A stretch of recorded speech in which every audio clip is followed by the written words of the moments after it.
সংসদ সদস্য নির্বাচিত হই, আগামী 5 বছর 5 দিনও আমি ঠিক মতো ঘুমাইতে পারবো কিনা সন্দেহ আছে। কারণ হলো এই সরাইল, আশুগঞ্জ এবং এই 2 উপজেলার মতো, আশুগঞ্জ তো তাও কম বেশি যাই হোক একটা অবস্থায় আছে, সরাইল উপজেলার মতো 9টা ইউনিয়নের মতো এত অবহেলিত বাংলাদেশে আর কোন উপজেলা আছে বলে আমার জানা নাই। আমি যেই ইউনিয়নে যাই রাস্তা দিয়ে আর হাঁটার উপায় নাই।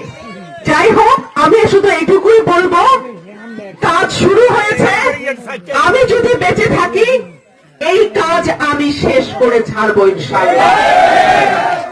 শুধু রাস্তা বা যোগাযোগ ব্যবস্থা না, আমাদের হাসপাতালগুলোতে ডাক্তার থাকে না, ওষুধ থাকে না, আমাদের স্কুলগুলোতে মানে আমি দেখি চুনটা ইউনিয়নে, তারপর জয়দরকান্দিতে পানি উঠে গেছে স্কুলের ভিতরে, এই অবস্থা। এই প্রত্যেকটা জায়গায় কাজ করতে হবে। আপনারা কোনদিন ধানের শীষের বাইরে ভোট দেন নাই, কিন্তু আমাদের দুর্ভাগ্য প্রার্থী যেমন তেমন হয়ে গেছে, কাজ হয় নাই। এইবার আপনাদের কাছে আমার অনুরোধ থাকবে, মার্কা যেমন দেখবেন প্রার্থীও তেমন দেখবেন। মার্কা ঠিকঠাক, প্রার্থী ভুলভাল, এইবার যেন সেটা না হয়। আর আপনাদের কাছে আমার ওয়াদা,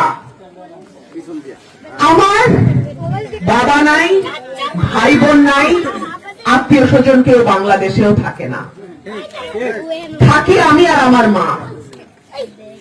আপনারাই আমার ভাই, আপনারাই আমার চাচা, আপনাদের সন্তানরাই আমার আপন সন্তানের মতো।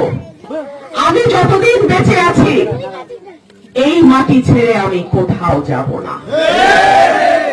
বাংলাদেশে কারো শক্তি নাই এই মাটি থেকে আমাকে দূরে নিয়ে অন্য কোথাও রাখি। যদি বিদেশে থাকতাম, ভালো জীবন যাপনের দিকে আমার নজর থাকতো, তাহলে 2004-এ ব্যারিস্টারি করে লন্ডনেই থাকতে পারতাম, ফিরে আসার আমার দরকার ছিল না।